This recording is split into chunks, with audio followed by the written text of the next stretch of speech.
Valentine's day ആഘോഷത്തിനിടെ ബജ്രംഗ് ദൾ ആക്രമം. കോളേജിൽ ഒരുക്കിയ വേദി ബജ്രംഗ് ദൾ പ്രവർത്തകർ തകർത്തു. മധ്യപ്രദേശിലെ ഇൻഡോറിലെ കോളേജിലാണ് സംഭവം. വിദ്യാർത്ഥികളെ കയ്യേറ്റം ചെയ്തെന്നും പരാതിയുണ്ട്. പോലീസ് കേസെടുത്തു. ഇൻഡോറിലുള്ള നർസി മോൻജി കോളേജിൽ സംഘടിപ്പിച്ച ഡേ പരിപാടിയിലാണ് സംഘർഷമുണ്ടായത്. ക്യാമ്പസിനുള്ളിൽ അതിക്രമം നടത്തുകയും ചെയ്തു.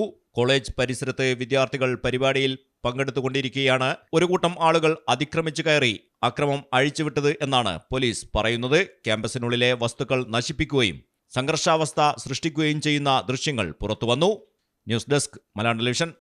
In the heart of Malappuram, with traditions weave seamlessly into modernity, KMT tells a story of unity. Redefining beauty, transforming generation. KMT Silks, Perinthalmanna and Kottakkal.